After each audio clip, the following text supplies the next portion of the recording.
Base sa balitang kumakalat, 66 Chinese military aircraft ang namataang umaaligid sa paligid ng Taiwan ngayon na taranta di umano ang Pilipinas. Ayon sa bidyong inilabas ng Taiwan Coast Guard, umabot di umano sa 4 na bilang ng barko ang biglaang pinasugod para itaboy ang mga Chinese ship ng China. Pumasok daw kasi sa dagat na kontrolado nila na Kimeno ang di umano 66 na Chinese military aircraft. Sabay sabing gumawa daw kasi ng resolusyon ng ilang kababayan nating Pinoy.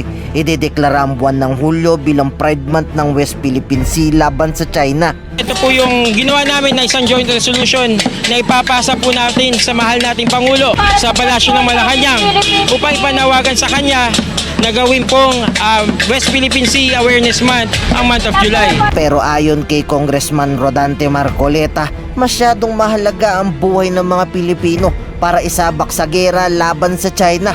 Maghinay-hinay lang daw tayo, huwag masyadong padalos-dalos mga Pinoy, baka pagsisihan daw natin sa huli ang gera. So, kasi halimbawa, yung kamukha ng binabanggit natin dito, di ba?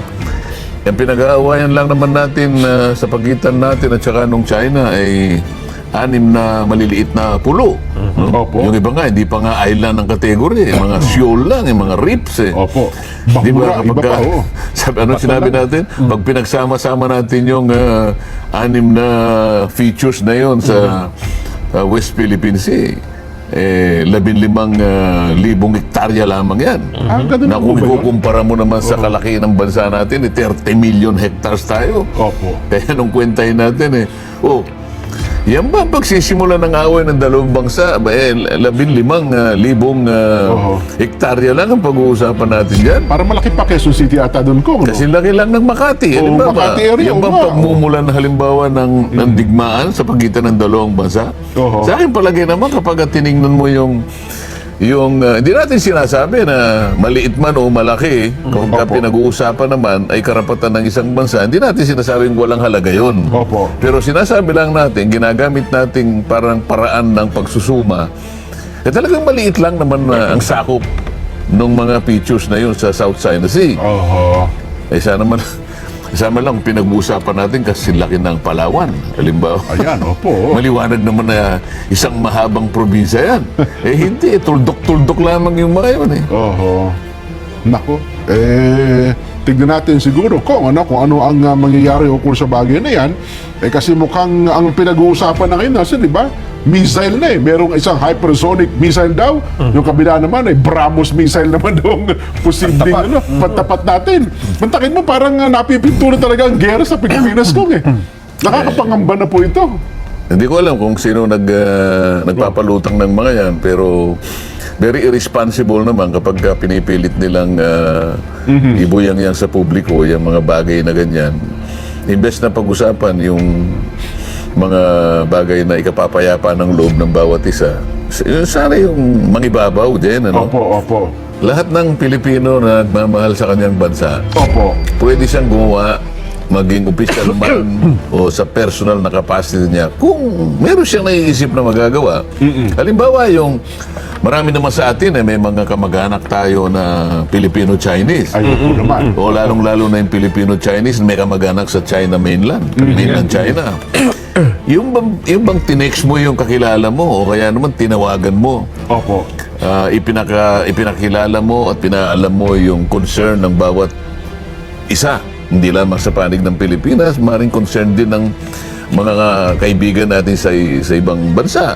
Opo. Sa China, kapag naipaabot mo yung pag-aalala, yung alalahanin na maaring may maganap na kaguluhan dahil sa isang maliit na dispute, pwede ka namang wala namang kabawalan, wala namang batas na nagsasabi na, huwag kayong makikialam dito. Oho.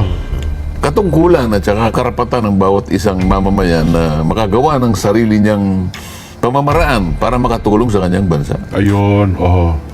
Tama nga naman to, Sa lahat, kumbaga yung maliit na bahagi na yon, ay baka pag pinagsama-sama natin, maging malaking epekto sa kapakanan ng ating bansa. Pero speaking of pagsisisihan daw natin ng gera, matapang namang sinabi sa ika-8 anibersaryo ng arbitral ni Gibo ang pagsukong hindi umano daw natin binigay sa China. 8 taon na din daw kasi ang nakalilipas mula nang tangkaing pasukuin daw nila tayo, pero di umano nila napasuko ang Pilipinas. Sa ika-8 anibersaryo po ng Arbitral Award, 2016 Arbitral Award, kung saan po nagwagi ang ating bansa laban po sa China, kung saan ipinagtibay ng Permanent Court of Arbitration ng ating mga karapatan, lalong-lalo na po sa ating Exclusive Economic Zone, na ito po ay likas na yaman na para sa Pilipinas at para sa Pilipino lamang.